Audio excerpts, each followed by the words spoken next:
All right, what do you think? That was the cue. I think we're live. That was the cue. The fireworks went off outside, so we know that it's time. Wow.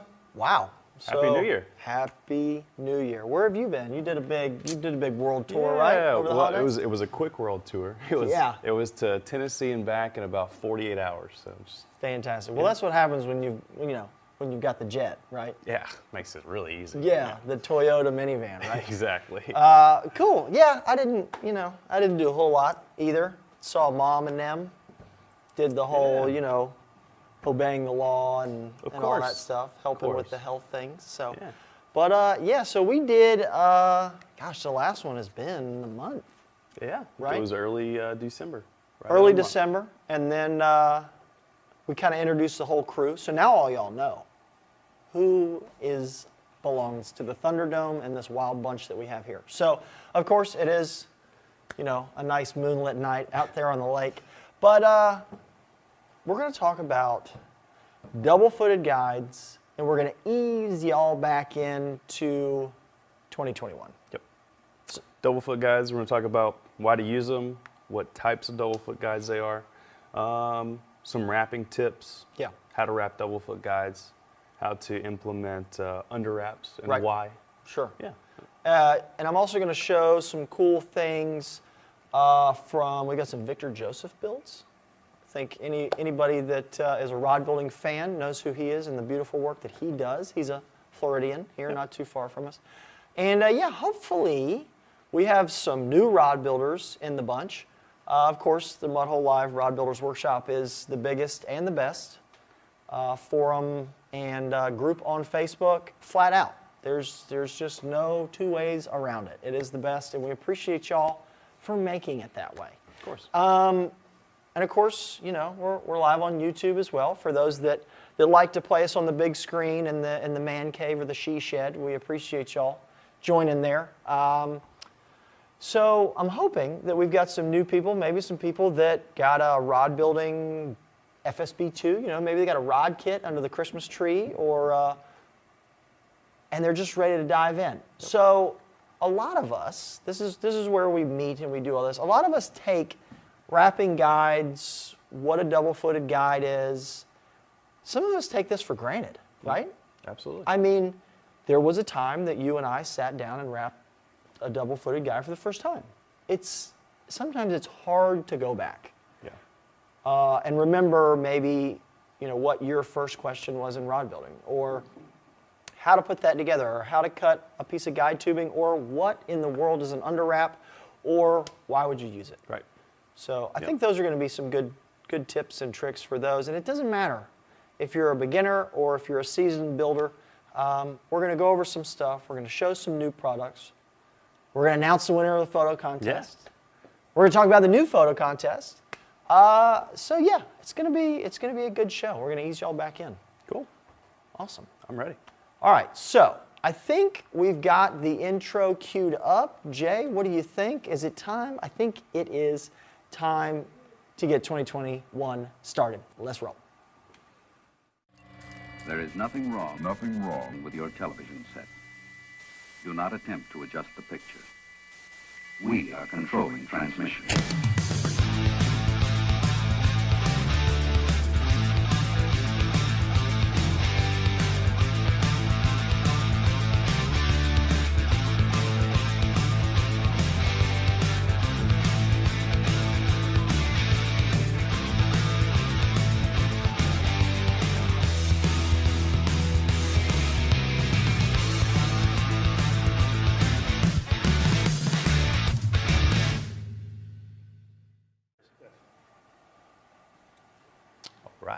All right. We're back. It's in time. There it is. There it is. So,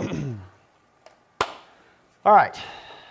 Now, as we talked about before the intro, we're going to go over a few things here. And I think everybody has been excited about the photo contest. Yeah. I mean, you're going to win some cool prizes. You get to show off some of your cool work. We had quite a few entries. And then, of course, we went through and picked a winner. So as you guys see there, we're doing double-footed guides on the show tonight. I think everybody's amped up for it. Now, we need to talk about the photo contest, as I mentioned. So you had to do what? An MHX, a CRB. We want to do it around color. You had to hashtag build to win. Had to go in the Mudhole Live Rod Builders Workshop. It had to do all these things. A couple things that we learned from the first one. I'm going to pass along a few tips. Be sure to throw in photos. Videos are great, but when you tag it in there, we need photos. Take a couple, 2, 3 photos of the best beauty shot of that rod done. Hashtag build to win. That is the number 2, not the word 2. We don't want to confuse anybody there with the spelling. Yeah. You know, sometimes it's 2 and 2 and there, right? So build to win, hashtag build to win, and of course you got to be in that Mudhole Live Rod Builders Workshop with, what, 13,000 or so odd members? I think that's pretty incredible. So we're going to do a cutaway, and we're going to announce the winners of the build to win photo contest. So Jay, why don't we go ahead and run that? Let everybody see it. And there's some great examples there, some beautiful photos of rods, and even a gaff blank came out on top.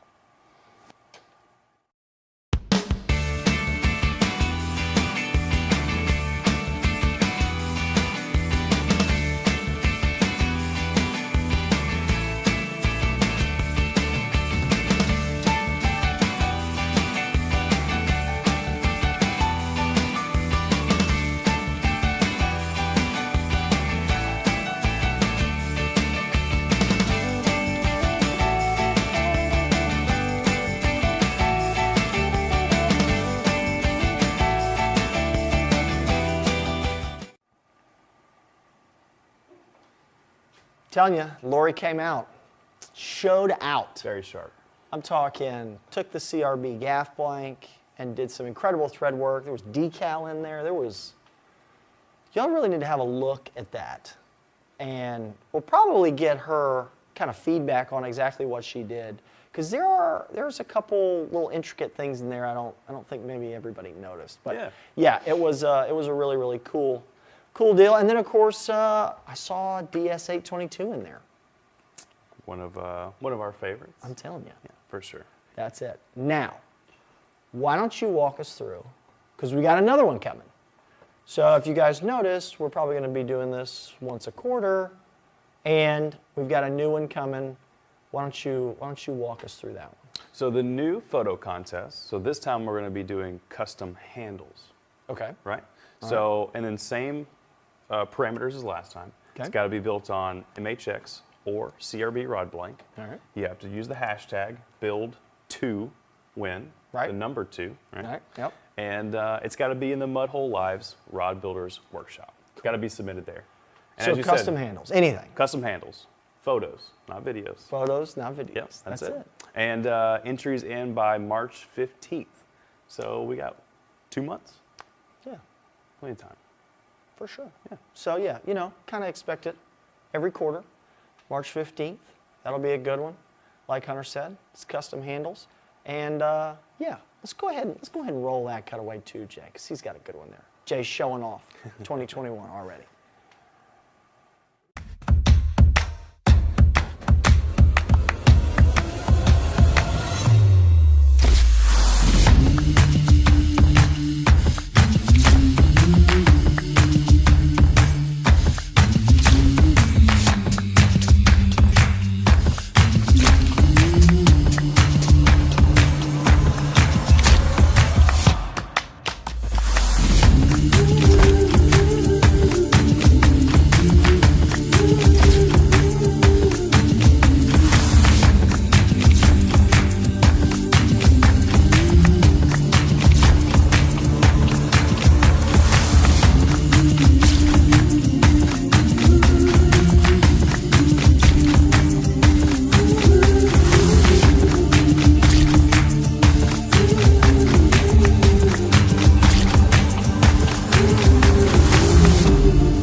All right, there it is. Everybody knows the rules. We got custom handles from now. So Right, if now. If you've got one that you've been working on, you can throw it in there right now and enter. So custom handles, CRB MHX, blank. Go wild with it. Hashtag build to win. Make sure you got photos, and you got to be in by March 15th. Awesome. And as you saw, you're going to win a gift card of 100, 150. Is that right? 100, 150, or 250. Fantastic. Cool. Grand prize 250. Hey, I could burn that up pretty quick around here. I do it on your credit I was gonna say, card you should see my credit card. every couple weeks. So, fantastic. All right, so now we've been waiting for this guy, and we got it. Hunter, take it away. We have the CRB Pro roller stand. I've been monkeying with it. We've been testing it. We've been hitting it with hammers and really Yeah, putting it through all the tests. For all sure. the paces. And I'm for sure you guys, if you follow us on Instagram, obviously Facebook, Even YouTube. Even I YouTube? think Jay made Yeah. a video. I thought the video was absolutely yeah, incredible. you've seen the promotions. We put them out, I believe, last week to start. We, I think, introduced them again yesterday, the day before, whenever it was. So this is the new CRB Pro roller stand. So we'll have these soon. This is just a sample, Right. beautiful sample. We'll have them in a week or two, Yep. very, very soon. The key features of this thing, incredible. First of all, you'll see that almost the entire vertical post is fully threaded. Yep. So that allows you almost infinite amount of adjustability. Whether you're dealing with a large saltwater blank, or even a small ultralight blank. You I had a can nice move- rod blank in there today. Yeah, you can move these rollers up and down to wherever you want. Yep. Very cool. Also, the wheels themselves, they have ball bearings, so they are really smooth. So, you don't have to worry about any wobbling or anything like that when you're turning handles or grips. Yep. Very stable, very secure, and smooth as silk. Also, even the knobs themselves, like I said, they're super easy to adjust, very quick. There's like a little rubber gasket in there. Yeah. And Locks then- it tight. And then the base itself, this is a very sturdy base. We put two tension knobs on here, not just one. Right. So it's secure, it's stable, it's not going to move in the track. And you obviously can move this back and forth, up and down on your track if you need to. Yep. But this is the new CRB Pro roller stand. Obviously, all stainless, very super heavy duty, and it's going to come in right about $79 to $80. Perfect.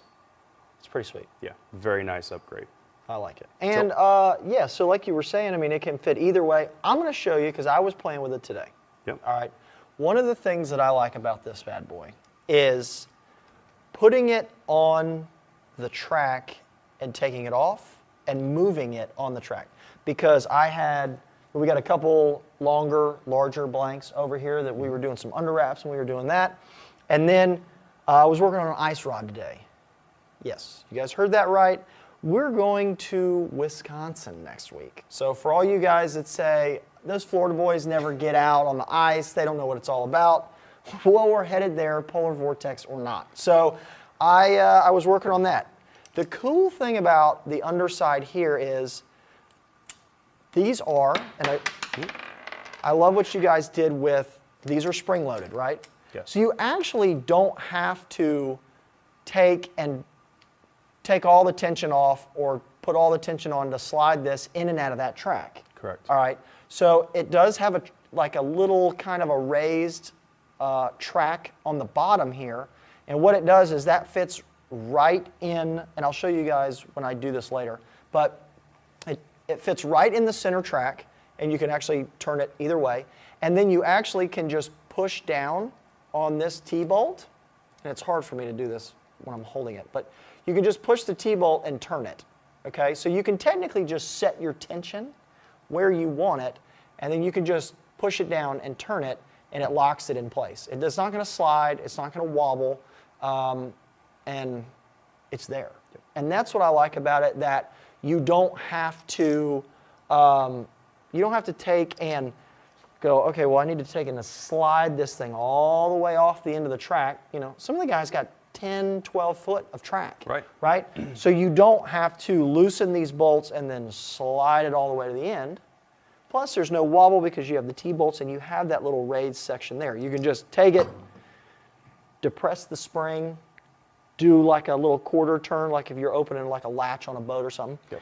You just do like a little 90-degree turn there and it's locked. So, and I'll show you guys that on the track in a little bit though. But you guys did a heck of a job. Yeah, this is incredible. Can't wait to get these in. Like I said, 1-2 weeks.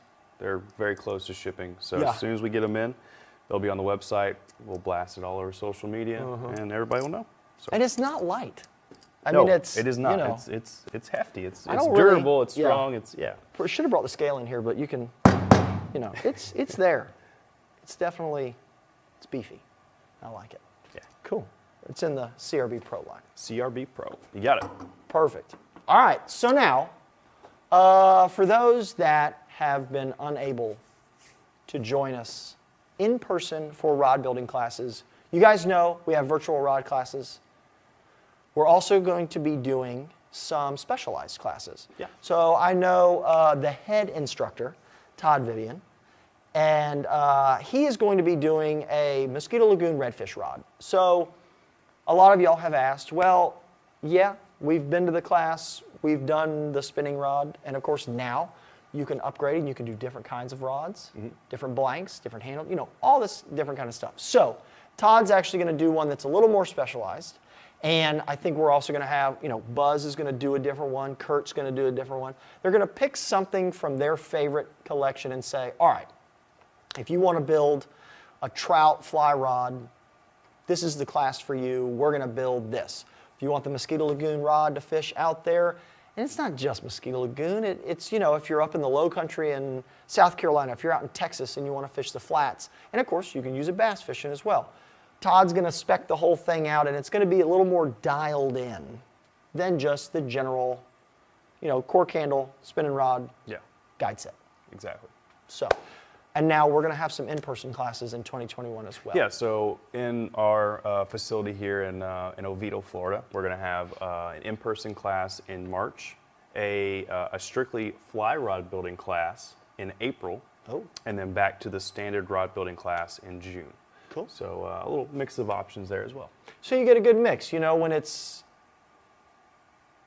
too cold to fish in some areas, why not come down here to Florida, March, April? Those are great times. Yep. Come down and do a little bass fishing, do a little saltwater fishing, take a class. It'd be great. Get a tour of the facility. It's a heck of a building. Yep. So you guys ought to come down and do that. So, all right, now. I do have a quick question. I'm going to get this one out of the way real quick. Go ahead, hit me. Jim, will the roller stand fit an Alps track? Unfortunately, Jim, no, it will not. These roller stands only fit the RBS track system, which we're going to show right now. This guy right here. And this is why. It's the center line here. Fits right in the center line, whereas some of the other ones have a big wide. Correct. So. Yeah. But to that point, we will have an option available for you guys that have Alps, Pac Bay, American Tackle. For those of you that have those type of wrappers, we do have an option coming. Stay tuned. We got something in the line soon. Yep. So it'll be some sort, I guess you can call it some sort of an adapter or a different base, something like that. Yeah. And of course, the height's not going to matter because you saw how much range of adjustment that thing has. Exactly. So there's a lot coming just to build off of the one roller stand we've got now. So it's great. Yep. Fantastic. Absolutely. All right, so we're talking about double-footed guides tonight on the show. We probably need to show some double-footed guides. We need to talk about what they're used for, what you can get, because there is just a full gamut, right? Yeah. So a double foot guide. That's a pretty easy thing to figure out, right? Yeah, it's kind of self-explanatory. It's got 2 legs. Right. Easy enough, right? There you go. But why would you use them? What rods will we use them on? Well, that ranges. I mean, you can really use double foot guides on almost any type of rod. They have their specific uses, right? But you can use them on bass rods for freshwater. You could use them on saltwater rods. You can use them on, we even use double foot guides as stripper guides on fly rods. Yes. There's definitely a certain circumstances where they perform better than others. You know, a lot of the rods, 20, 30 years ago, they would use all double foot guides. Oh yeah. Which we've now and 10s and 12s and stuff yeah, on in small very rods. large sizes, yeah. Right. Which we've now figured out that, well, we don't really need all these double foot guides. We can get away with single foot running guides, right? Double foot guides, though, really excel for height, is my opinion on them, at least. Sure. When you're dealing with, even for our, just standard bass rods that we use, we still implement usually a number 7 or a number 6 double foot guide as our first butt or stripper guide, as we call it, from the reel. And one of the main reasons for this, like I said, is height. Typically, you're not going to get the height in, let's say, is this a size, is it a 6? Looks a little bit bigger than a 6. Yeah, it's definitely maybe a 7 or an 8. 7 or 8. You're not going to get this height of this, we'll call it a 7, in the same type of guide is like a number 7 running guide. This height is going to be much bigger than this one is. And the reason for that is because the line coming off your reel isn't directly on the rod blank, right? It's a little bit off. Even with a low profile reel, it's still coming off, still get a little height. Exactly, a couple inches above the rod blank. Yep. So that's the reason the height really comes into play and gives you, a little bit better line management, I guess you could say. If we come in and just only use size 4s all the way out, those guides are just barely off the rod blank. Sure. Well, we would have a severe drastic angle down to a number 4 single foot guide. Could very well. Yep. So the double foot 7 or 8 guide that we're dealing with here really helps to kind of alleviate that sharp drastic angle from the reel. Yeah. So absolutely. that's one of the big benefits of a double foot guide is height off of that rod blank. Yep, absolutely. And to that point, I would say the next one would be strength. So if we're gonna go through the little check boxes of why you're gonna do this, the next one would be strength, because with a single foot running guide you have just one leg supporting this guide, and of course with a double footed guide you're gonna have technically 2 legs, sort of. You're actually gonna have 2 feet, and sometimes you're gonna have 3 legs. So as Hunter was showing here, we'll call this one. So you're going to have a leg in the front, and then you have technically 2 legs here on the back. So you have 2 feet and 3 legs. If you have something like a roller guide, you're not going to have 3 legs. You'll have 1 in the back and 1 in the front. And that's still considered a double footer, but most of the time we then just go and call that a roller guide. So another one is going to be, like I said, strength. So if you go from a bass rod and you go to like a heavier freshwater rod, you go to a musky rod, you go to then maybe some near shore or inshore stuff that's not flats fishing, but maybe you're fishing at the jetties, maybe you're fishing off the beach, things like that, you then tend to step up to a double footed guide. Now it's going to incorporate what Hunter had mentioned in height and what I'm talking about in strength. Because if you look at some of these larger reels, whether it's a round reel like the older Abu Garcia stuff, or if you're looking at something like a smaller Penn Senator, or you start to get into some of the Shimano, like the Speedmasters and things like that, where it's not a true big game reel, but you're going to be fishing 20-pound to 30-pound line class on there for kingfish and maybe dolphin and things like that. You are going to want that extra height because some of those reels stand not as high as a big game reel does, but remember you're going to have 500 yards of 20 on there. So now the arbor on that reel is going to be high, and then you're coming off the top, and again, you're going to want to stand something up off that blank, and I'll show you here real quick. So for example, what I was talking about, we built this and we took down and we caught some kingfish, and this would be a good cobia rod, this would be a good dolphin rod, things like that. So now we've got a double foot. This is actually what they call a turbo guide. Turbo guide is just based on the shape. It's still a double footer. You still have 3 legs, and of course you can see the beefiness of this frame. It's much stronger. This rod, these turbo guides can go, up to 80-pound class stuff. So what we're dealing with here is you're dealing with a little bit higher height back here with the reel, and then of course as you come down to this first guide, you can see the difference in height as opposed to, what did you have? Well, this might be a 12, but we're looking here. There's a lot of difference there. Now remember, we're not a huge difference in ring size. This is, I think, a 20. I think it's a 20. Mm-hmm. This is probably only a 12, but remember now we're getting the height. And of course, that's just the style of that guide. And we ran the turbos all the way out, all the way down to an 8 in a turbo. But we're still now basing the turbos on strength and not the ring diameter. So you're going to have a lot of crossover from using a size 8 on a 20 to 40 or a 15 to 30 as well as using an 8 on a bass rod. Mm-hmm. But you're going to have different levels. You'll have a light duty, have a medium duty, you'll have a heavy duty in some, and then of course you'll go to turbos, and of course you'll go to rollers. Yeah. So, yeah. Yeah, and there's a question that comes up all the time. Do I use double foot guides for my casting rod, for my spinning rod, for one or the other, for both? Like, what can I do? And the answer is really you can use double foot guides for almost any scenario. Now, like we said, there is, this is actually a great example right here. Can you pull that one around? Come in. So there's a transition. We have double foot, double foot, double foot, and then we go to single foots. Mm-hmm.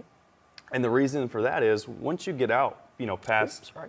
Now this is we'll call this a light inshore rod. Yeah, I mean this is an FP885. Okay. So it can handle it pretty good. We would put 30, maybe 40-pound braid on this, mainly because we were catching snook around the bridges. Gotcha. So you do have to lean on them a little bit. Yeah. But having the double footer in here, which is technically a spin cast type of a guide, so this is going to give you not only strength but height. Yep. I'm glad you mentioned spin cast because again, that's where the whole it's a spin, a cat, like which one is it, right? Sure. This is a perfect example because more than likely on a rod of this type, you're probably going to be using a 4,000 size reel, 3,000, 4,000, maybe even 5,000. Yep, depending on the manufacturer. Yeah. So we're going to get our height with this, we'll say that's a 30 maybe?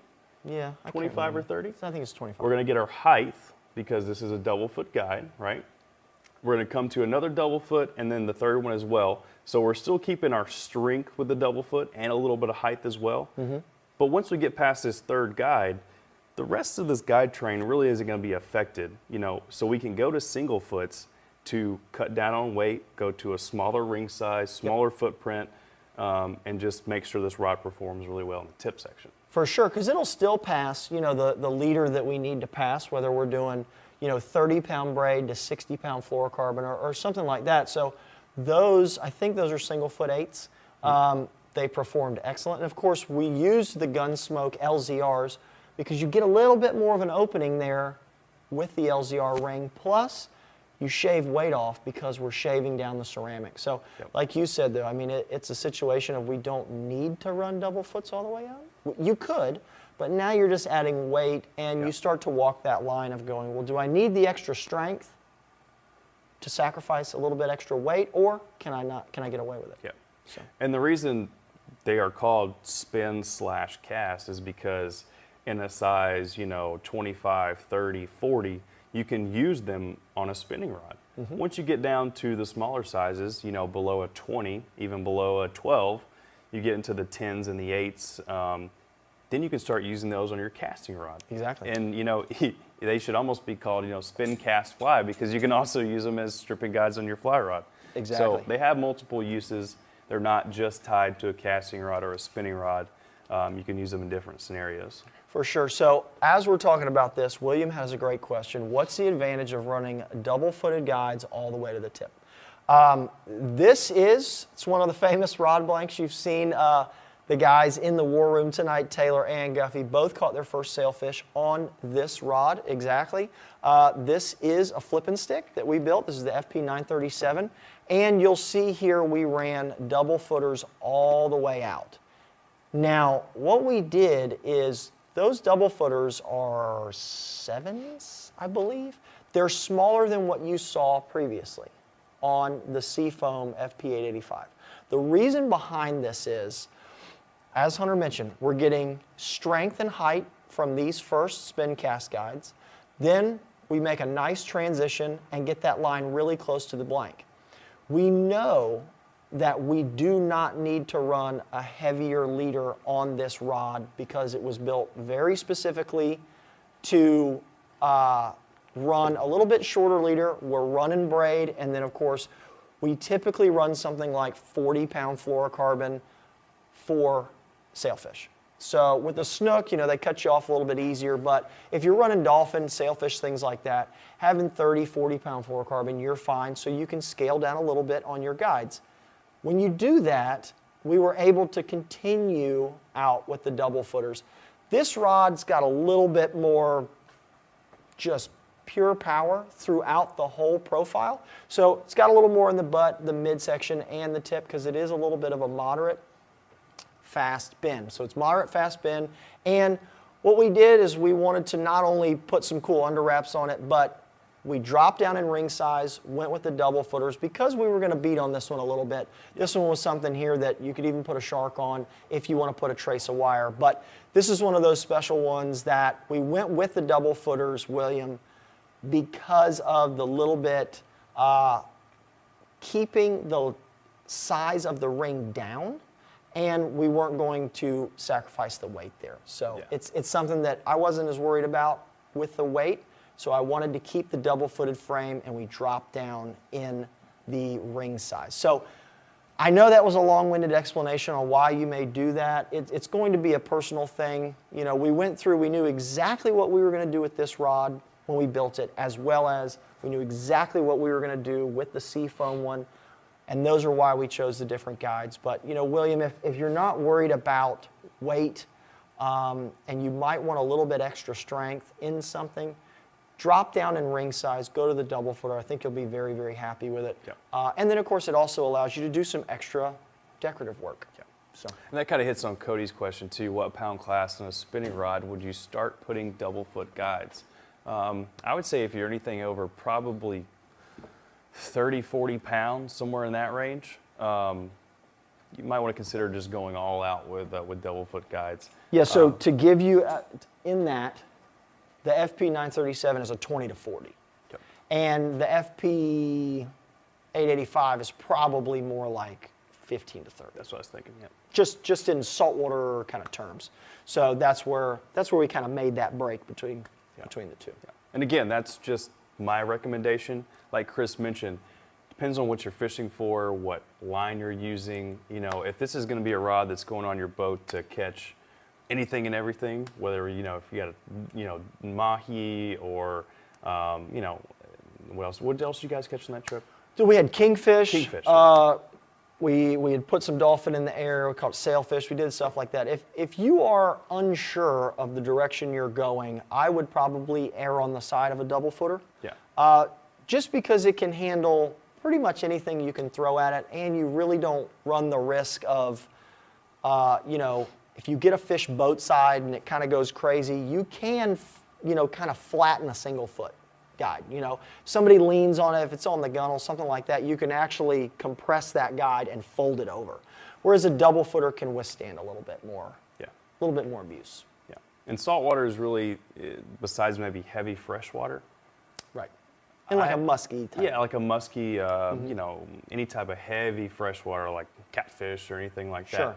I would probably opt for just single foot running guides. Yeah. You know, but any of those heavier situations like in freshwater or saltwater, that's when you go with double foots. Yeah, because even when we build our FP936s and we're flipping for bass and we're using 65-pound braid and we're putting a lot of stress on it, we do go with the singles because we don't want the height. We want them in a very low profile situation. But I know we were just recently in North Carolina with the guys. We were doing some fly fishing, and the guys up there were picking our brain about a musky blank. And those guys were wanting, you know, a 9-foot something, you know, a 9-footer out of our MU line. That's the musky line that's going to be able to throw like 2 to 6 ounces. That right there is a clear winner for double footers all the way out. You know, you don't have to worry about so much in the height because I know they're using, they're still using a low profile reel, so you don't need to go to something, you know, like a 16 or a 20 for the height, but you need the medium duty double footer for the strength. Exactly. So that's what it's going to boil down to there. So you can probably get away with a 12 and then run it out in double foot 10s or 8s and you're good to go there, but you need it for the strength. Yep. So Cool. sweet. I think that's a pretty good rundown on double foot guides, how they're used, when they use them. Oh yeah. We could be here all night, but I know We could. don't.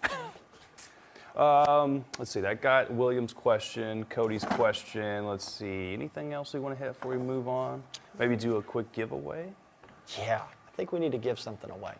Let's see. All right, guys, what's on the list for giveaways tonight? What do we got? I know we have, all right, an 18 spool thread pack. Yeah, we figured that, you know, most of the rod builders are probably going to be low on thread by this point, and I would think an 18 spool thread pack will do it. Yeah. So, All right, how about Ed Cowan, C-O-W-A-N from Facebook. cool. Ed, congratulations, you have a 18 spool thread pack coming your way. Look at you. You got an easy one to start. Yeah, They're treating you nice in the new year. we'll see how it goes. We still got 2 more. I was going to say, don't hold your breath. All right, so let's dive right in. Talk a little bit about wrapping these guys.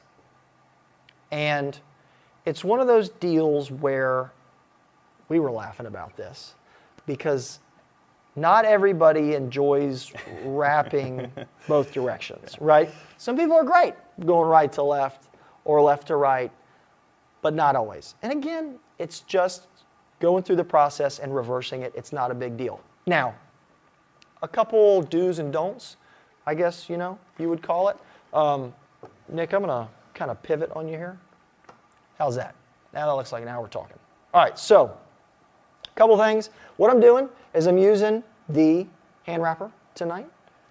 And let me pull this. I'm using white, trying to help you all out so you can see it.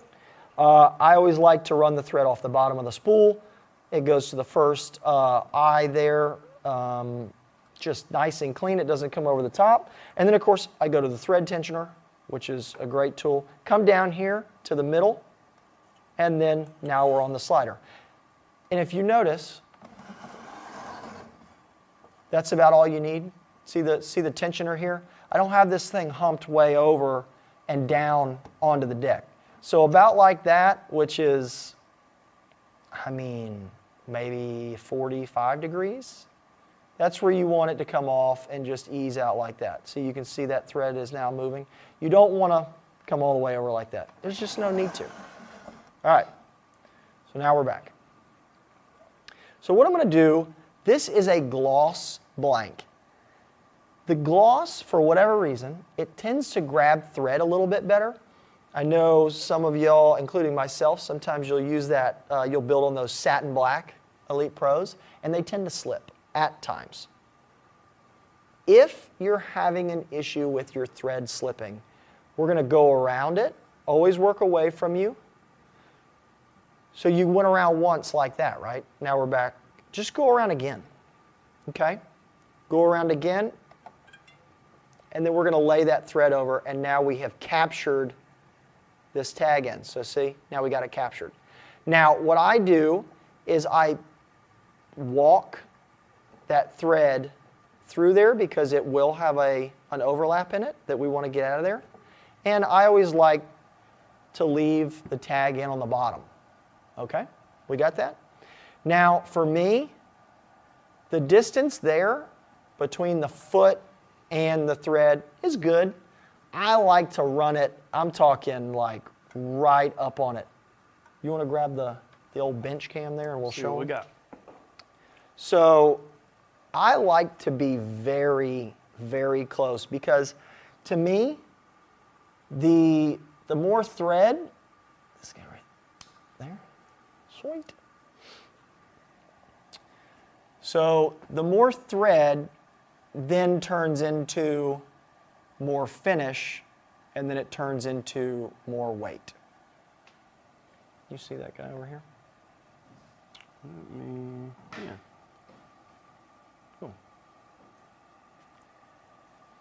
All right, so what we've got is now we're going to roll this through here, right? We're going to go around a few times. If I'm going around like 4 or 5 times and I haven't got on the foot yet, to me, that's too much thread down. Now, it's not that it's wrong, it's just I don't like that much thread down on the blank unless I'm doing decorative work. So if you're doing decorative work and you want to show off that thread color, then by all means, do a number of different thread wraps there. But, so what we're going to do is, now we got the cam. Let me show you here. All right, so there's your foot. We're going to go around once. We're going to go around again, right? So now we've got it there, around once and around again. I think we're having trouble seeing that. Yeah, I'm getting a bad focus right there. Let me try. Is that a little better? I might have to back up a little bit. Okay. Is that good, Jay? Cool. I heard perfect. Hey. So now we've locked it down, and now we're just 3 wraps from the foot, okay? So we got both. Nick, I think you can see that pretty good there too. Go to Nick's there, Jay. Yeah. So now we got 1, 2, we got 3 wraps there. And I don't worry so much, and I'm going to continue here while Nick's got me. I'm going to continue here to walk up on this guide foot. Now if you notice, I haven't trimmed my tag in yet.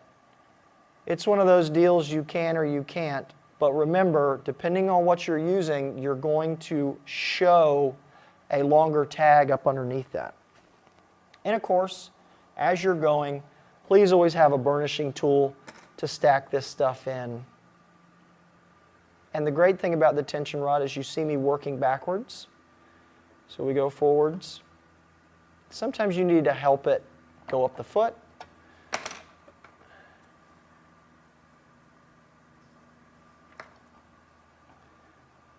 Help it go up the foot. Like that. Now, I'm going to, so before the peanut gallery gets in here and fries me for this, I'm going to show you a loose wrap and what happens, and this is why I'm using white so you guys can see this. If you notice I'm leaving gaps, okay, and you start to see the blank showing through, okay, obviously that's a no-no. Now, to some extent, you probably can come in here and fix it with a burnishing tool.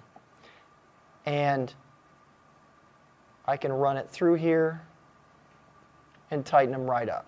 Okay. So now what you have to also understand is, as I am wrapping this, the thread has to be at an angle to this side. There we go. Thank you, sir. So the thread has to come from an angle like this, from here to here, and it helps stack the thread a lot tighter. If you get this guide over, then what's going to happen is you're going to candy cane it and it's going to leave a gap. So I'm going to go ahead and wrap this on up here. Now that we have it locked down, utilize this guide tubing. Go ahead and trim it off. See there, it pops right off. And make sure to put the blade on top of the guide foot. All right, so we're almost there. I see a lot of times people wrapping too far up the guide. I don't like to get too far past the little arrow shape on the guide foot, because if you look at CRB, Fuji does it, American Tackle does it, there'll be an arrow on most of your guide feet, and I don't like to get beyond that very much, because then it starts to choke out your guide ring and whatnot. So now I'm going to put my finger on the thread and I'm going to back the tension off so that I don't sling that tension and go crazy and have a backlash or a professional overrun. And of course, I laid the loop in there and I'm pulling it back up under itself, just like that. I always like to grab it and snug it, right? Makes it nice and tight. And of course, Do not attack this thread like this with the blade, please. Don't do that. We're doing this. Like that, okay? So there we go. Now, when we come from the other side, we're just going to do it the other direction. Right, Hunter? Correct. I noticed you wrap from right to left to start. Yeah, that doesn't matter. Yeah. Well, most people I would say wrap left to right. So you did it the opposite way to start. Sure, why not? To each their own. Well, you know, we got to have some fun with this, right? All right, so I've got the one locked down here. We're going to do the same. And thankfully, most of the guide feet are close to being the same length, right? So if you start off this foot, maybe 3 or 4 wraps down here, don't start off this foot way out here, okay? Because if you do that, then you're going to have really uneven wraps. So we're going to try to start, and what I like to do, again, for the peanut gallery, hang tight, I like to start as close as possible to this. Okay? So almost when I come around, straighten my thread out, leave the tag end on the bottom, okay? When I come around to this other side, I am almost touching that guide foot. See it there? So technically now I'm going to come around one more time, I'm going to be 3 threads off about. Now I'm not going to, I don't expect to get blasted for being 3 threads off on this side and 4 on the other side. So I'm not going to blast you for it. And that's not really going to show all too much. If you do 3 on one side and 9 on the other side, we might have to have a conversation because you're going to notice it. Now, is it wrong? No, it's not wrong. It's just not going to be as aesthetically pleasing as possible, right?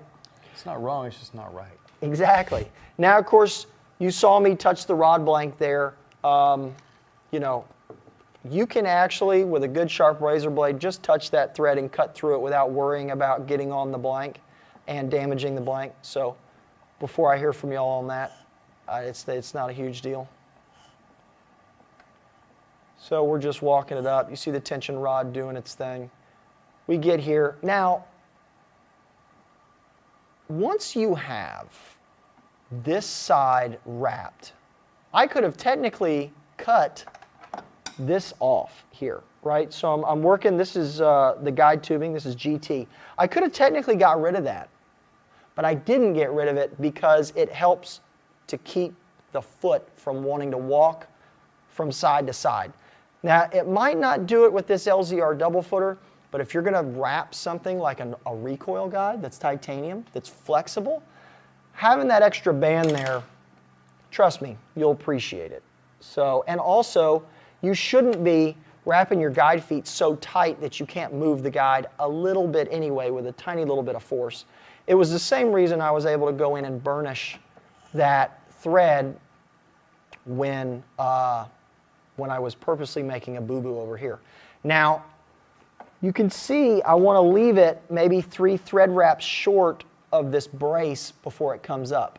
I don't want to see thread wraps coming up this brace, just like I don't want to see thread wraps coming up this brace here, because you're going to create air pockets and it's going to be ugly and I don't want to see it. So now remember, we're going to put our loop in and it's got to come from the underside of the thread. We've all been there. We've all put the loop on the wrong way. Just don't sweat it. Just, you'll get through it. If you got to rewrap another guide wrap, it's not the end of the world. So try to do maybe 2, 3 wraps there to lock her down. Back your tension off. Hopefully I'm fairly equal on my distances on either side. I'll wake up to those emails tomorrow morning. I can't believe you didn't do that live. Well, we're doing it live. All right, so we've got that. Again, don't attack the thread with your razor blade. And that's fairly close. I probably could have gone around one more time, or maybe even 2 times on this, but that was a little short. That was a little short on this side. So, but that'll get it done. So, now, that's your double foot guide. It does it all, absolutely. And I think it's time to bring out, let's get the power out. Let's get the power wrapper. Because that right there will get you through rod building, honestly, for the rest of your life. Really, you know, for bass rods, lighter inshore saltwater, things like that. But we do now need to talk about the underwrap. Yep, absolutely. So. I think we need to do another giveaway. Why What not? you think? It's And then going I'll on do your card. So. I'll do the giveaway. I'll do maybe a question or two while you're Perfect. getting set up. Cool. All right. Well, first we need to get a winner. Let's do a question first. I need to get that. Yeah. You need this? Okay. Yep. Let's do a quick handoff. Oh, jeez. Don't drop it in the meantime. Should just let you pick it up. Yeah, right? That's all right. All right. Anyway, let's see. Nathan actually has a good question. This pertains to underwraps. So, if you wrap size A metallic as an underwrap and a size D nylon overwrap, will it wrap nicely or will it go into the grooves? Should I put a coat of epoxy over the underwrap first? So Nathan, you're on the right track there. You want to use size A as your underwrap, and then use size D, or you can even use size C, but it's either size A or size C or size D as your overwrap. That's going to keep your larger thread from going into the grooves of the smaller size A. And then when it comes to your underwrap itself, putting the coat of epoxy on is kind of a personal preference, don't you think? It is, and my personal preference is I like it. Yeah. And I'll show you, I've got both here to show you. But I do like it. That way you're also not, you're not bound to going, oh man, I don't have any more size A. Yeah. Or I'm out of size D and I got to use A and A, you know. So I like it. And I'm also going to show you tonight why I like putting a coat of finish on first. So Cool. it's going to be a double answer. All right, still need a second place winner there, guys. Let's see what else we have. So I saw on the screen, they're going to let y'all pre-order these roller stands tonight, just for the people coming in. We didn't announce that to anybody. So that is special for y'all. We're going to do, for the viewers only tonight, we're turning on pre-orders for roller stands. If you've been to the website, you've seen the roller stands, but you have not been able to pre-order them. Well, guess what? Tonight's the night. You're going to get to do it. Y'all are the only ones to know about it. So after the show, have at it. What else we got? Rick, if I was using a low profile line counter for bottom bouncing, what would be the correct double foot guides to use on a 7 foot, is that a 7 foot rod? Okay. Yeah, I'm sure. 7 foot medium heavy blank. Rick, to be honest with you, I'm not very familiar with bottom bouncing. I know that's like a northwest or a west coast kind of deal. Reach out to maybe our customer service reps tomorrow. Mm-hmm. Give us a call. We can definitely get you in touch with the right person to answer that question. And to Rick, give us the reel you're using as well, because I know you said a low profile one, and I have seen some line counter reels, but the model of the reel would help a little bit, because I think, you know, if you're going to be using, and two, give us the line, you know, since you're going to reach out, give us the whole shebang. So you know, you're probably not going to need to go up to something, you know, really tall, but you are going to want a little bit of height so that it doesn't get a really, you know, that really sharp angle. So, yep. All right, well, you ready? I think so. Why not? All right, so we're talking about underwraps. And here is a couple different stages of underwraps. So I've got a guide here, a double footer. Imagine that. This is the medium duty LZRs. So I want to kind of show what can happen if you don't measure the guide out properly. Because I think we owe it to y'all to show right and wrong. if you can sort of see, I know it's a little tough, but if you can sort of see this foot, I think you can see it in the light. Yeah. Let me get my blue shirt here in the background. All right, cool.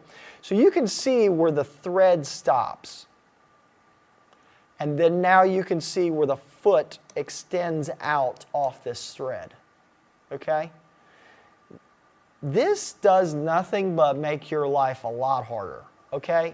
Because we've prepped the guide foot. We've used a Dremel tool, a sandpaper. We've done everything we should do by the book. And now we're hanging a guide foot off an underwrap.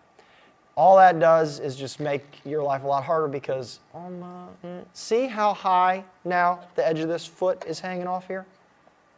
So we don't want that to happen because you put in a ton of work to make sure that you had a really nice transition there. So let me show you how to make sure that this doesn't happen. All right, and before we get questions, this is size A down here. It's regular nylon, black, the 862, size A. This is the variegated. So the variegated is, I think, B, right? Or C? I think it's C. Is it? No, the one I used is B. B? Okay. Yeah. So the variegated is this one here. So, yep, size B, 800. It's the black and white. Comes in a 100-yard spool. Got it there. I really like it. But you can do A on the bottom and B on the top because it is thicker, and you notice it doesn't dig in. Notice here I didn't choke up on this front leg either because all you're going to do is increase the size of this air pocket on the front of this guide here, and we don't want to do that. All right? So let me show you how to properly measure for these. All right. So I think this was, yeah. All right. What we will do is you're going to set the guide on the blank, right? And I know that this seems pretty basic, but trust me, it'll help you. So set the guide foot on there. Always give yourself a little extra out here, please, because you're going to hide this, all right? Give yourself just a little extra, okay? Maybe let me roll this over next. Stand by. There we go. All right. So give yourself a little extra there, please. Then pinch that down. And you're going to want to pick where you want this trim band. If you notice the trim band here, oh, I'm sorry, hang on, don't move, Nick, don't move. So what I want is I want the trim band in the middle of the gap. Okay? So that's where I want it. Sometimes, depending on what type of guide you want, don't move, I'm going to pick another guide.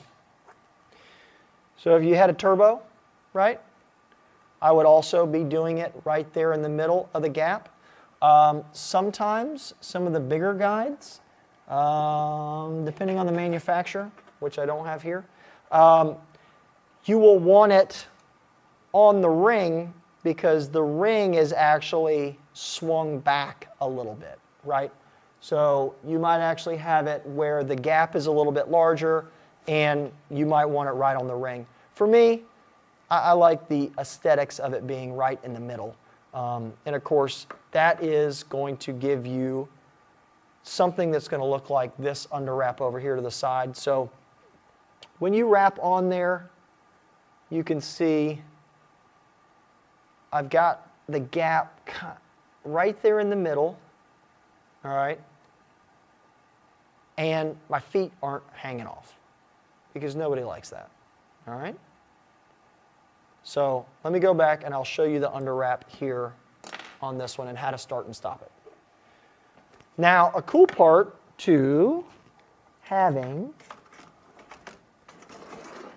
the thread carriage, something that I do as one of those like tips that you might want to follow, or if you think I'm silly, you can be like, well, I'm going to do it the exact opposite because he doesn't know what he's talking about.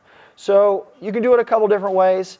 If I'm wrapping wraps and underwraps and I'm going to need 2 different sizes of thread, or maybe I'm using 2 different colors or something, I'm going to put size A on one side. So this is a 4-spool thread carriage. I'm going to stack A on one side and I'm going to stack size D on the other side. So I know which one I'm working with. You can obviously do multiple colors depending on if you want to go from like, black to blue or metallics or whatever. So I'm going to do A on this side because I read left to right. I don't know about y'all, but so I got A here. It's obviously the first letter of the alphabet. Comes to D here. So A to D, we're going to stack them, and that's how we're going to do. So just pull you a little bit of thread off the bottom of the carriage. Again, I like it to come off the bottom, and then you're going to thread it through.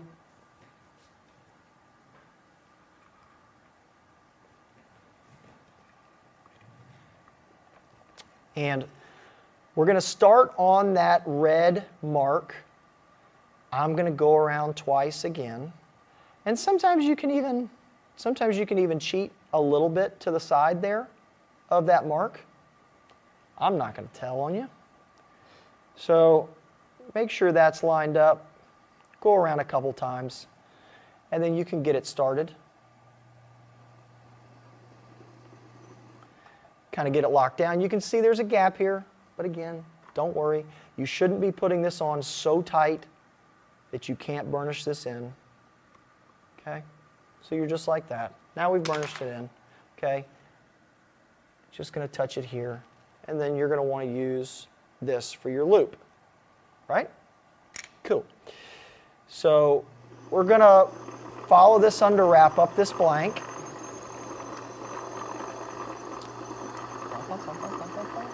Now remember, we still have a red mark. You can see it coming around right there. Right? So there's your red mark. The red mark is the center of where you want this guide foot to be because you're going to put a metallic trim band in there. Well, at least I am. So we're going to get really, really close to it. Now remember, you can always cheat and give yourself a little bit extra because on your thread wraps, on these rods, you're going to hang them off farther than you will if it's a bass rod, right? So for some of us, we will actually take and you'll put a loop under there, go around a few times, stop it there, pinch it off, pull your tension out a little bit there.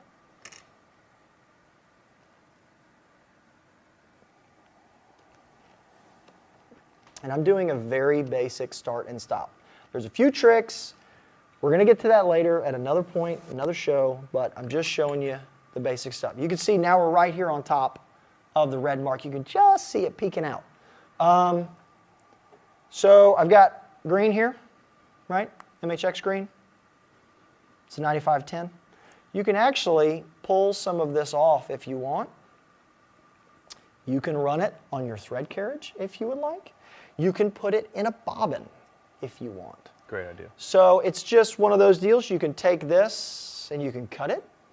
You can also not cut it if you want and leave it on. You can move your carriage out of the way if you would like. And technically you can take and do like we were doing before, right? So you can go around a couple times like this. Pull it tight. And the good thing about the old RBS Pro is we can just hand walk this, right? Be nice and snug. We're going to go around a few times.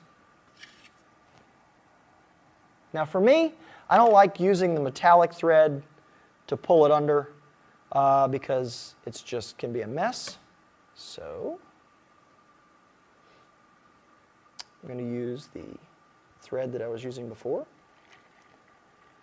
Of course, you know it's live, so I'm going to fumble it a little bit.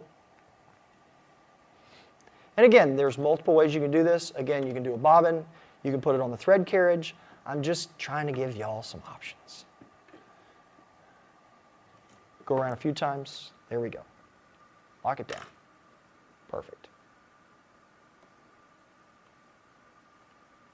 Pull it out there. Pull it out here.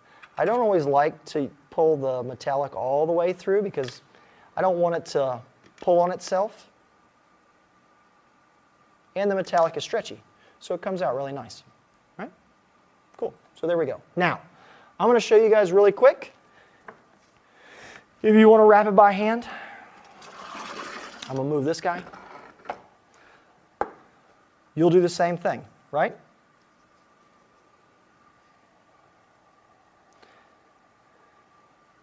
All right. So try to go around twice. Then you can walk that thread right over there and snug it down. I'm using, before you guys freak out, I'm using a different color. So please don't freak out. This is just a different shade in the section there, of the darker shades. This is 855. So not quite 862, but it's 855. So you can go around a few times like that. We're going to lock it down. Okay. Save that guy. Don't throw it off. Okay. Let's see if I can do this on live. Promise you, I've been practicing, sort of. And we got the red line coming around. See it there? I know you're zoomed out trying to show me making a mistake, Nick. But, yeah. So there we are. We're almost back. And cool. So we're almost to it. Right there at it. And then you just take your loop under like this. You'll get used to doing it one-handed like that. I know a lot of y'all have some really cool little loop techniques, whether you use braid or mono, Power Pro, different things like that. And you could step on the pedal and rip this around, but we'll just, for sake, do it around short like that. Make sure you grab the right thread and you don't ruin the whole deal. So there we go. Snug it tight.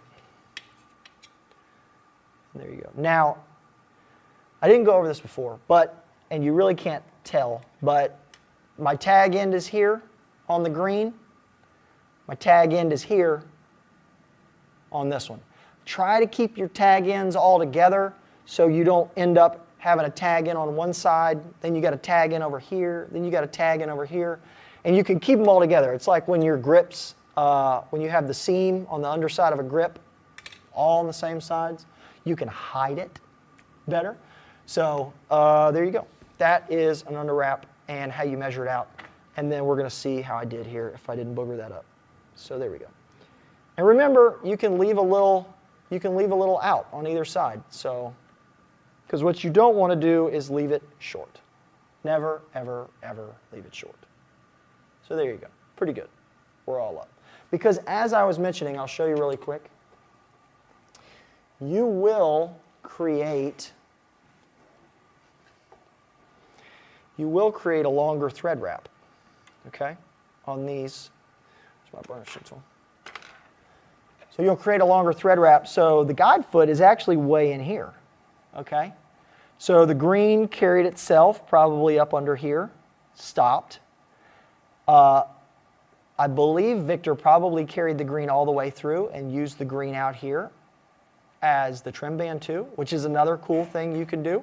Now you've got a built-in trim band, which we'll do in a trim band show, but then you'll have that. So now you'll wrap all of that in purple and you'll be good to go, and you won't have your foot hanging off like this one, and it'll be fantastic.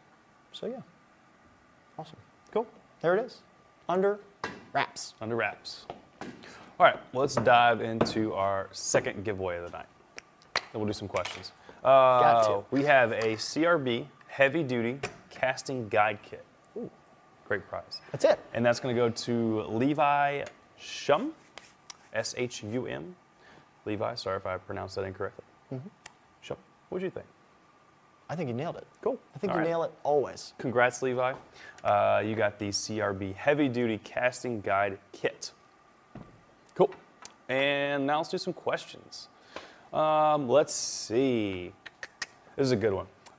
John Foster, what is, a question for both of us, what is the #1 must-have piece of equipment that we would have? I'm going to go first. Oh, yeah, I want to go first.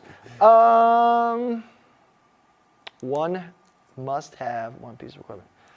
Besides these things, besides the BCSI caps. That's a good one. That's a really good one. So this is, you know, the must-have 85-cent piece of 2021 right there.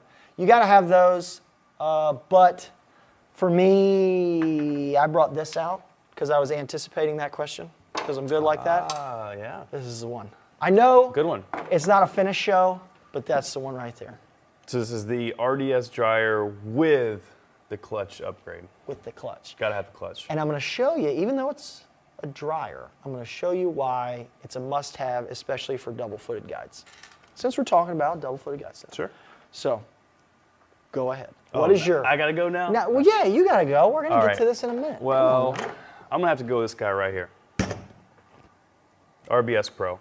Yep. It's a must-have. And it's not just for wrapping.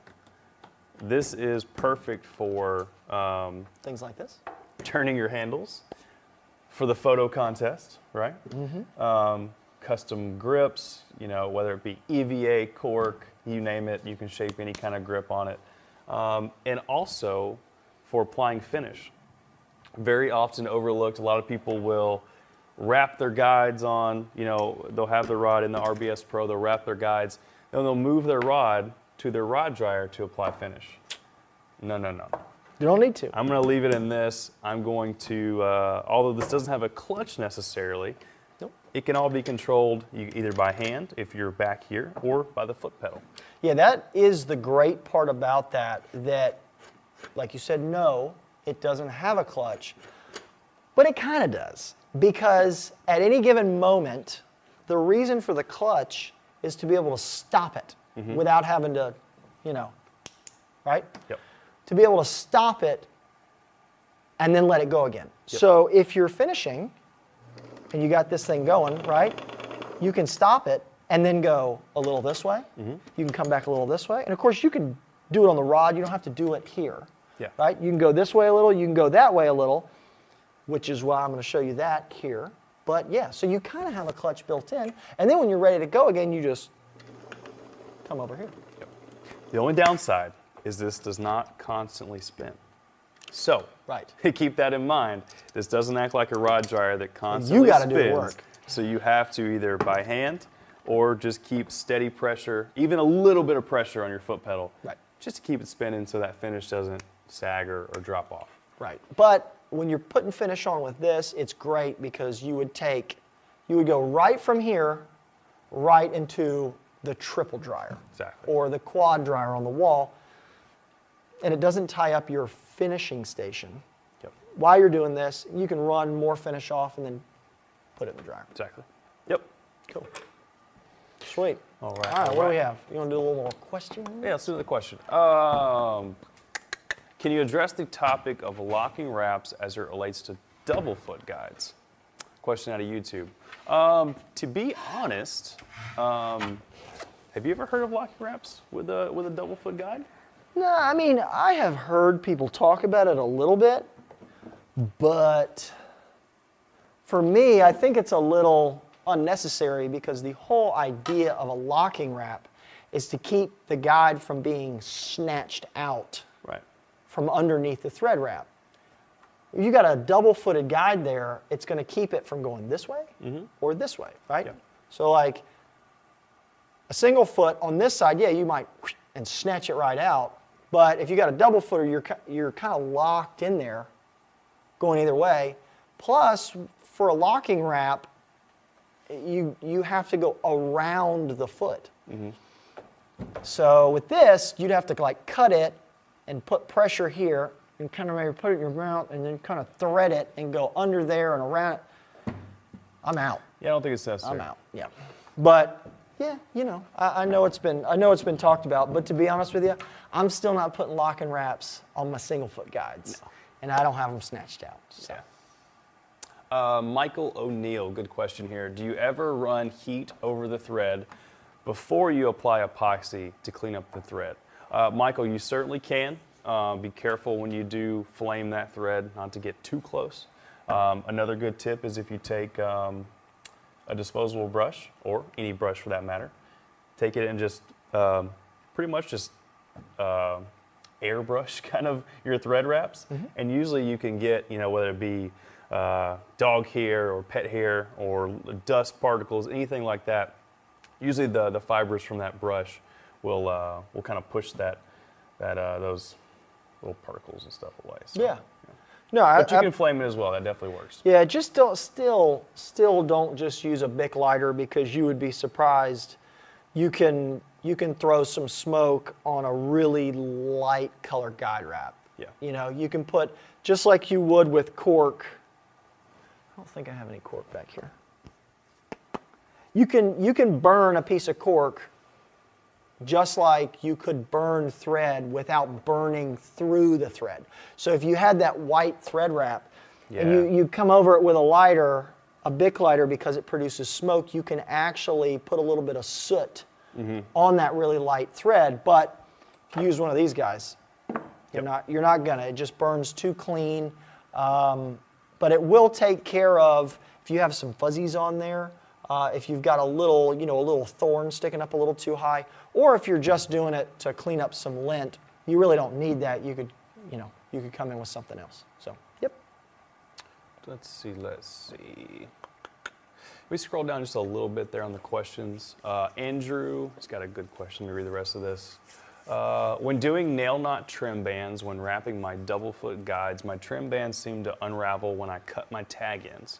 Andrew, a tip I would give you is do more wraps. If you're only doing maybe 2 or 3, try to do 4, 5, or 6. That's usually going to give you a more snug fit. And then also make sure when you do pull those tag ends, don't just pull them this way. Actually pull them like this way. I'm not sure what the technical term for that is. Yeah. But What don't pull the opposites this way. Pull them at an angle against each other. Usually that'll give you help you tighten those wraps down a little bit better. Let's see. Oh, I see a good one that you need to get down there at the bottom. Steve's question. Let's do this last little piece, and then we'll do kind of the lightning round. Okay. How about that? We'll go ahead and finish this up. We'll give away the grand prize because that's a good one. I just want to show you guys this real quick. All right, so I know the guys in the war room are like, God, he's getting the rod dryer out. What? All right, so I'm going to show you why I would rather put finish on a double-footed guide. What are we doing here? All right, so for me, I always want it spinning at me. And I tend to dress up my brushes a little bit. So we can stop it with a clutch, like that, just like that, okay? Now, remember I talked about putting finish on the underwrap. This is a very, very thin layer here. You don't have to go crazy with that. This one does not have finish on it. And the reason that I like to put finish on first is because I don't have to worry as much about getting under here into the middle. Now, this is easy because I got a lot of height. Hang on, Nick, let me get the angle right. All right, how's that? Better? Perfect. All right, so this one, I've got a lot of room to work with under here, but you don't want to be on, these legs like this, right? Because you'll be putting finish up here if you're hitting the leg with your brush. Remember, if you already have finish on this underwrap, you don't have to get under here as much.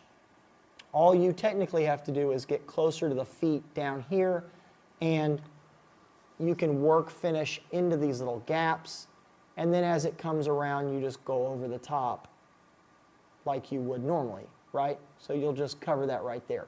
This one, again, if you've got a 16 or a 20 or a 12, you can see I can get under here very, very easily, but it's a couple reasons. It's the height and the dryer with the clutch. You gotta have dryer with the clutch for this. For me, it's a no-go unless I have the dryer with the clutch. So just work the thread finish all up under here like that. trust me, if you're working with a size 8 or a 10 or something like that, put your finish on the underwrap before you go through that whole process, and you won't be trying to clean it off with a Q-tip and alcohol. Yeah. So there you have it. That's the quick finish tip with my #1 recommended Must thing have. with a double-footed guide, and we're good. And if you throw a wire chuck on here, even better. Right? Even better. Right? That's it. All right, well, let's do a little rapid fire. We got a couple questions to do. All right. So am I going to get Steve's here real quick? Yeah, go ahead and do Steve's. All right, Sorry. Steve. What rod blank would you use for shaky head? I'm going to use the rod blank out of the Elite X series. It's the NSJ 872. That's all there is to that. Cool. Period. The end. 7.3, 2 pound. Question out of YouTube. What is the best size thread to use? It all comes down to personal preference. Honestly, there are some general rules of thumb. Size A and B is usually like freshwater, fly rods, ultralights, etc. D is usually for saltwater, but a lot of people start out using size D because it's easier to work with. So if you are a new rod builder, try size D first to start off with, and then once you get a little better down the line, try some of the smaller sizes, especially if you're doing fly rods, ultralights, freshwater rods, etc. Yep, absolutely. Robert Cavanaugh, I'm building a crappie rod with micro guides, and I can't seem to find a matching tip anywhere. Can I tie a single foot guide as a tip? If so, any advice on doing so? You absolutely can, Robert. My tip is to get you one of these. It's a bobbin, all right? We've got them here. If you're a fly tire, you should have them. Use this to wrap that guide on. Run that guide all the way out to the end there. Hang it over just a little bit, because that's all a tip top is. It's a regular guide with a tube on it. Also, if you get in a bind, if you have polished guides, use a wire fly top that's in the chrome. CRB's got them. You can do an XL loop, a smaller loop, anything like that. If you have black frame guides, we've got it in that as well. So also, don't hesitate to use a wire fly top, because you can get something, much smaller than you can to try to match the micro guides you're using, or get you a bobbin and you'll be good to go wrapping a guide as a tip top. Cool. Tim, he recently purchased a CRB gaff kit with the 16th inch butt cord. Do you wrap the butt cord using the same method as a thread wrap? I'm gonna actually kick this over to you, because I know you've done some of these gaffs before. What's your preferred method? I do. I wrap it the same as you would the guide wrap. Now, what you're going to do, and you have to be careful, when you do that, where you lock it, so just like you wrap over the tag end, right? Yeah. So one of the tricks you can do, so you don't have a hump in your wraps where you watch the tag end come underneath it, take it and you can actually take and hit it with a hammer, or you can pinch it and flatten it down, or you can take it and fray it out. So take it and pick it apart, and because it'll fray out. So now you don't have a tube as your rope. Now you just have like all of it kind of crazy. And then what you do is you use that as your tag end underneath it. You can still grab it and snug it down and wrap over the top of it, but then you don't have a hump because you've frayed that cord out. Cool. Good tip. All right. Grand prize winner. Cool. That was the rapid fire. Rapid fire. All right. There it is. Multi-option kit. We're doing an MHX MB 843 multi-option kit as the grand prize. You can't go wrong with that. That's the one. If you got to have one, that's the one you want. Yeah. So Chase Russell coming out of Facebook. Congratulations. So that was fantastic. Cool. Everybody loves an MB 843 multi-option kit. A lot of options, whether it's colors, guides, grips. It's going to be good. Yep. So. All right, Jay, hit us back over to the outline. Let us make sure we're not forgetting anything. We nailed it, he said. We nailed it. So again, congratulations to the winners for the first show back. That was pretty solid. So we did some giveaways. You got to share to subscribe for a chance to win for the next show. We'll be coming to you in a few weeks. Make sure, if you've got any comments or questions or whatever, we always come back tomorrow and answer questions that we didn't get to on the show. Congratulations to Lori winning the grand prize in the photo contest. Yep. Of course, we get 3 winners every time. So, first, second, and third, that's great. And of course, as always, it's a new quarter. Yep. It means a new photo contest. Yep. Custom handles this time, right? That's it. So, and we got until middle of March. What was March that, guys? 15th? March 15th? Yep. And you can enter right now if you want to. Yeah, load them up. Hashtag build2win. We're doing custom handles. Got to be an MHX or a CRB rod blank. But other than that, have at it. Yep. So, cool. All right. Well, that was the first one for 2021.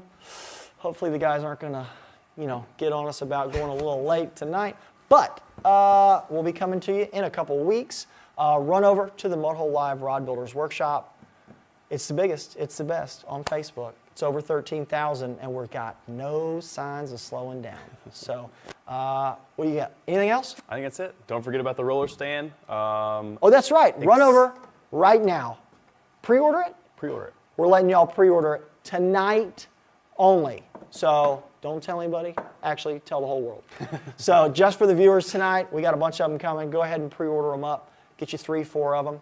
And so. Cool. Sweet. All right. Well, we got to go over to the war room because somebody delivered a honey baked ham tonight. Well. So that's it. Mom didn't have to cook dinner. We got pizza. We got honey baked ham, and we're starting the year off. Not a new year, but not a new us. We're gonna keep the carbs and the protein high. So that's what we're doing. All right. So for Guffey and Taylor and Steve and Hoffman, everybody in the war room, of course, we had Nikki Mintz and Jay Bird on the 1s and 2s. Hunter, the left-hand man. As always, guys, Chris Adams is me. And we're out of here. See y'all next time. See you next time. Thank you.